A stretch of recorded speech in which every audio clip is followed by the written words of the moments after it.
સુરતમાં હત્યાના વધી રહેલા બનાવો વચ્ચે વરાછામાં યુવતીની હત્યા કરાતા ચકચાર મચી છે, તો જેની સાથે સગાઈ થઈ તે યુવકે જ યુવતીની હત્યા કરી હોવાની આશંકા વ્યક્ત કરાઈ। સુરતમાં હત્યાના બનાવમાં વધારો થઈ રહ્યો છે તેવું લાગી રહ્યું। વરાછા વિસ્તારમાં હત્યાની ઘટના બની હતી। વરાછા વિસ્તારમાં આવેલ હરિધામ સોસાયટીમાં 25 વર્ષીય યુવતીની હત્યા કરાઈ હતી।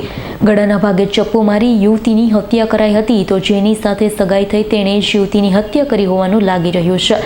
બીજા સાથે અફેર હોવાના શંકાનામાં હત્યા કરાઈ હતી। હત્યા કરી ભાગતો હત્યારો સીસીટીવીમાં કેદ થયો છે।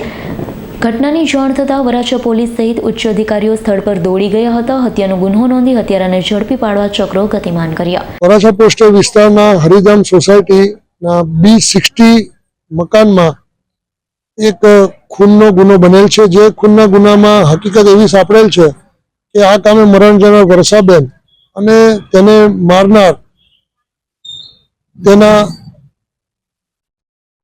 પ્રેમી જેઓની સગાઈ થઈ ગયેલ હોય, જે સંદીપ પાગી જેઓનું નામ છે, તેઓ વચ્ચે કોઈ બાબતનો અણબનાવ થતા આ સંદીપ પાગી વર્ષાબેનને તેઓના ઘરમાં તેઓનું તીક્ષ્ણ હથિયાર વડે મોત નિપજાવી અને અત્યારે ફરાર થઈ ગયેલ છે। હાલ આ ગુનાની ફરિયાદ દાખલ કરી આગળની તપાસ વરાછા પોલીસના પોલીસ ઇન્સ્પેક્ટર શ્રી ભુજિયા સાહેબ નાઓ કરી રહેલ છે। Bureau report S9 news Surat. અમારી તમામ માહિતીથી અપડેટ રહેવા માટે જોડાયેલા રહો S9 ન્યૂઝ સાથે।